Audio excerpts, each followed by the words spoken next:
Dubliners by James Joyce. Story 9. Counterparts. The bell rang furiously, and when Miss Parker went to the tube, a furious voice called out in a piercing North of Ireland accent, "Send Farrington here."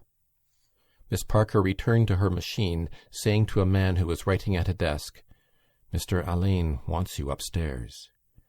The man muttered, "Blast him," under his breath, and pushed back his chair to stand up. When he stood up, he was tall and of great bulk. He had a hanging face, dark wine-coloured, with fair eyebrows and moustache. His eyes bulged forward slightly, and the whites of them were dirty. He lifted up the counter and, passing by the clients, went out of the office with a heavy step. He went heavily upstairs until he came to the second landing, where a door bore a brass plate with the inscription, "Mr. Alleyne." Here he halted, puffing with labour and vexation, and knocked. The shrill voice cried, "Come in."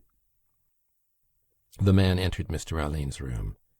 Simultaneously, Mr. Alleyne, a little man wearing gold-rimmed glasses on a clean-shaven face, shot his head up over a pile of documents. The head itself was so pink and hairless it seemed like a large egg reposing on the papers. Mr. Alleyne did not lose a moment. "Farrington, what is the meaning of this? Why have I always to complain of you? May I ask you why you haven't made a copy of that contract between Bodley and Curwen? I told you it must be ready by 4 o'clock. "But Mr. Shelley said, sir—" "Mr. Shelley said, sir. Kindly attend to what I say and not to what Mr. Shelley says, sir. You have always some excuse or another for shirking work. Let me tell you that if the contract is not copied before this evening, I'll lay the matter before Mr. Crosby. Do you hear me now?" "Yes, sir." "Do you hear me now? Aye, and another little matter. I might as well be talking to the wall as talking to you. Understand once for all that you get half an hour for your luncheon, not an hour and a half. How many courses do you want, I'd like to know? Do you mind me now?" "Yes, sir." Mr. Alleyne bent his head again upon his pile of papers. The man stared fixedly at the polished skull which directed the affairs of Crosby and Alleyne, gauging its fragility. A spasm of rage gripped his throat for a few moments, and then passed, leaving after it a sharp sensation of thirst. The man recognised the sensation and felt that he must have a good night's drinking. The middle of the month was past, and if he could get the copy done in time, Mr. Alleyne might give him an order on the cashier.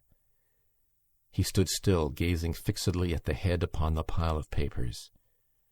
Suddenly Mr. Alleyne began to upset all the papers, searching for something. Then, as if he had been unaware of the man's presence till that moment, he shot up his head again, saying, "Hey, are you going to stand there all day? Upon my word, Farrington, you take things easy." "I was waiting to see." "Very good, you needn't wait to see. Go downstairs and do your work." The man walked heavily towards the door, and as he went out of the room, he heard Mr. Alleyne cry after him that if the contract was not copied by evening, Mr. Crosby would hear of the matter. He returned to his desk in the lower office and counted the sheets which remained to be copied. He took up his pen and dipped it in the ink, but he continued to stare stupidly at the last words he had written. "In no case shall the said Bernard Bodley be—" The evening was falling, and in a few minutes they would be lighting the gas. Then he could write. He felt that he must slake the thirst in his throat. He stood up from his desk and, lifting the counter as before, passed out of the office. As he was passing out, the chief clerk looked at him inquiringly. "It's all right, Mr. Shelley," said the man, pointing with his finger to indicate the objective of his journey. The chief clerk glanced at the hat-rack, but, seeing the row complete, offered no remark. As soon as he was on the landing, the man pulled a shepherd's plaid cap out of his pocket, put it on his head, and ran quickly down the rickety stairs. From the street door he walked on furtively on the inner side of the path towards the corner, and all at once dived into a doorway. He was now safe in the dark snug of O'Neill's shop, and filling up the little window that looked into the bar with his inflamed face, the colour of dark wine or dark meat, he called out, "Here, Pat, give us a GP like a good fellow." The curate brought him a glass of plain porter. The man drank it at a gulp, and asked for a caraway seed. He put his penny on the counter and, leaving the curate to grope for it in the gloom, retreated out of the snug as furtively as he had entered it. Darkness, accompanied by a thick fog, was gaining upon the dusk of February, and the lamps in Eustace Street had been lit. The man went up by the houses until he reached the door of the office, wondering whether he could finish his copy in time. On the stairs, a moist, pungent odour of perfume saluted his nose. Evidently Miss Delacour had come while he was out in O'Neill's. He crammed his cap back again into his pocket and re-entered the office, assuming an air of absent-mindedness. "Mr. Alleyne has been calling for you," said the chief clerk severely. "Where were you?" The man glanced at the two clients who were standing at the counter, as if to intimate that their presence prevented him from answering. As the clients were both male, the chief clerk allowed himself a laugh. "I know that game," he said. 5 times in one day is a little bit... Well, you better look sharp and get a copy of our correspondence in the Delacour case for Mr. Alleyne."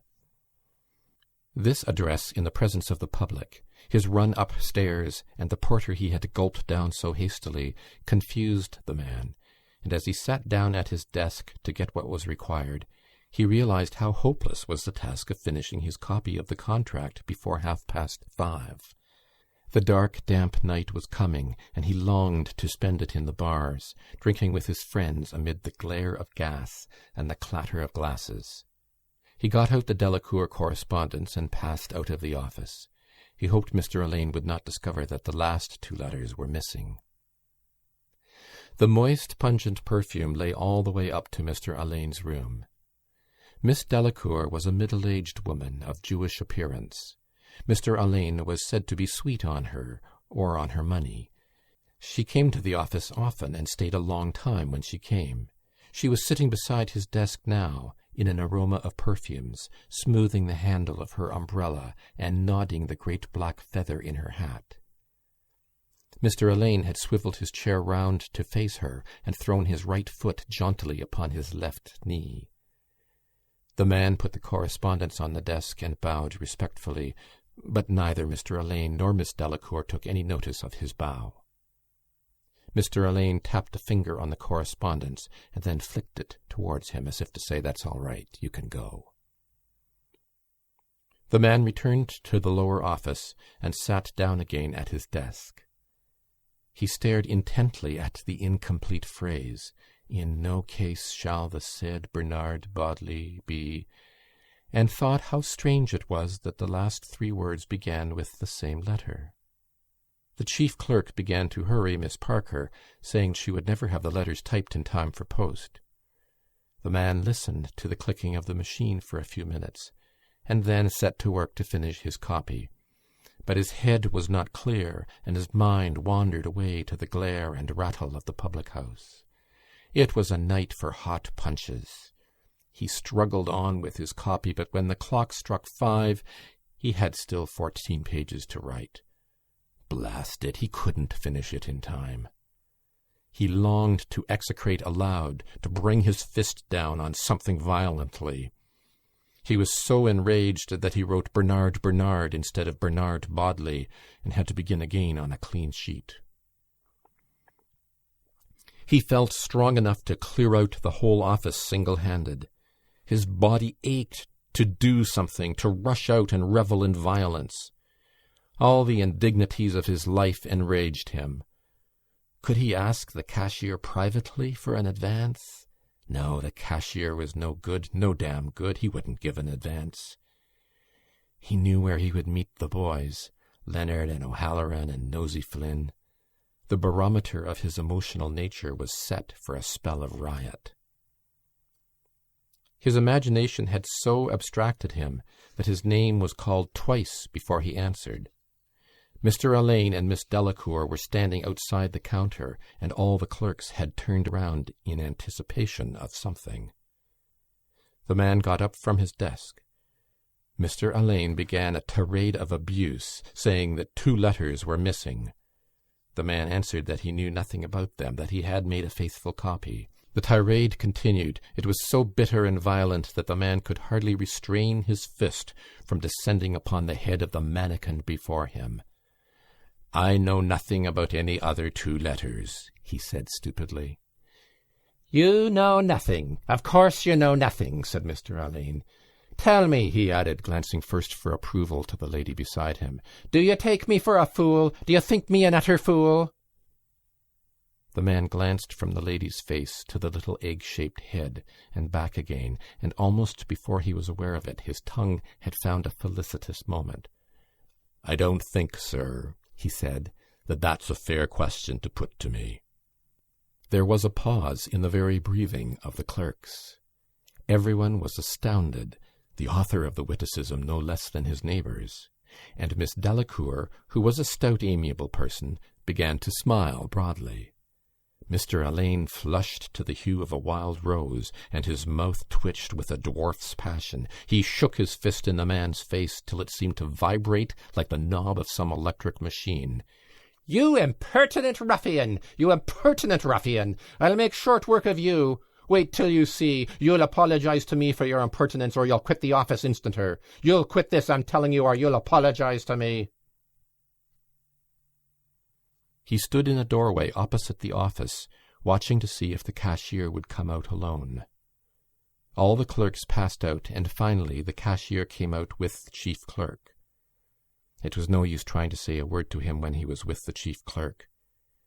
The man felt that his position was bad enough. He had been obliged to offer an abject apology to Mr. Alleyne for his impertinence, but he knew what a hornet's nest the office would be for him. He could remember the way in which Mr. Alleyne had hounded little Peake out of the office in order to make room for his own nephew. He felt savage and thirsty and revengeful, annoyed with himself and with everyone else. Mr. Alleyne would never give him an hour's rest. His life would be a hell to him. He had made a proper fool of himself this time. Could he not keep his tongue in his cheek? But they had never pulled together from the first, he and Mr. Alleyne, ever since the day Mr. Alleyne had overheard him mimicking his North of Ireland accent to amuse Higgins and Miss Parker. That had been the beginning of it. He might have tried Higgins for the money, but sure Higgins never had anything for himself. A man with 2 establishments to keep up, of course he couldn't. He felt his great body again aching for the comfort of the public-house. The fog had begun to chill him, and he wondered could he touch Pat in O'Neill's. He could not touch him for more than a bob, and a bob was no use. Yet he must get money somewhere or other. He had spent his last penny for the GP, and soon it would be too late for getting money anywhere. Suddenly, as he was fingering his watch chain, he thought of Terry Kelly's pawn office in Fleet Street. That was the dart. Why didn't he think of it sooner? He went through the narrow alley of Temple Bar quickly, muttering to himself that they could all go to hell because he was going to have a good night of it. The clerk in Terry Kelly's said a crown, but the consignor held out for 6 shillings, and in the end the 6 shillings was allowed him literally. He came out of the pawn office joyfully, making a little cylinder of the coins between his thumb and fingers. In Westmoreland Street the footpaths were crowded with young men and women returning from business, and ragged urchins ran here and there yelling out the names of the evening editions.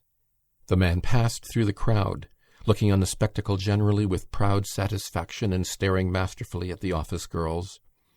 His head was full of the noises of tram gongs and swishing trolleys, and his nose already sniffed the curling fumes of punch. As he walked on, he preconsidered the terms in which he would narrate the incident to the boys. "So I just looked at him, coolly, you know, and looked at her. Then I looked back at him again, taking my time, you know. 'I don't think that that's a fair question to put to me,' says I." Nosey Flynn was sitting up in his usual corner of Davy Byrne's, and when he heard the story, he stood Farrington a half one, saying it was as smart a thing as ever he heard. Farrington stood a drink in his turn. After a while, O'Halloran and Paddy Leonard came in, and the story was repeated to them.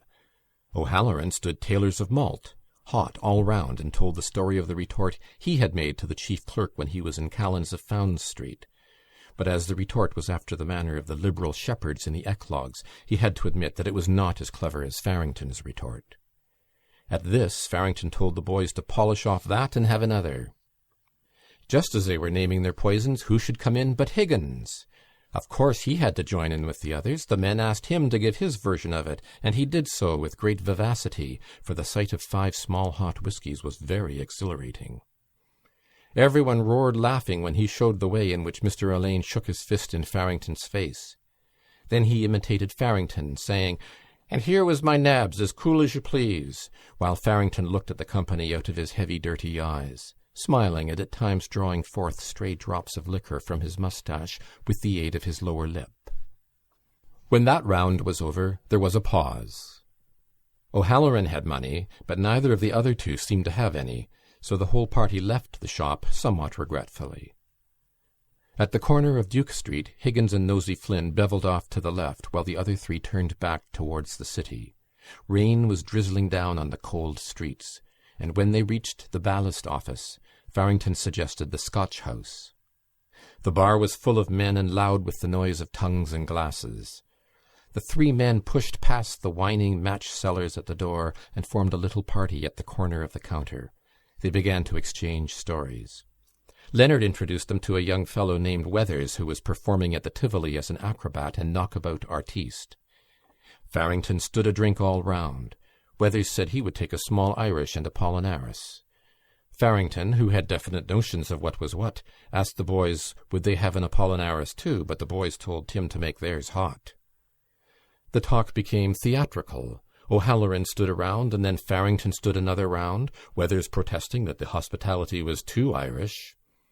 He promised to get them in behind the scenes and introduce them to some nice girls.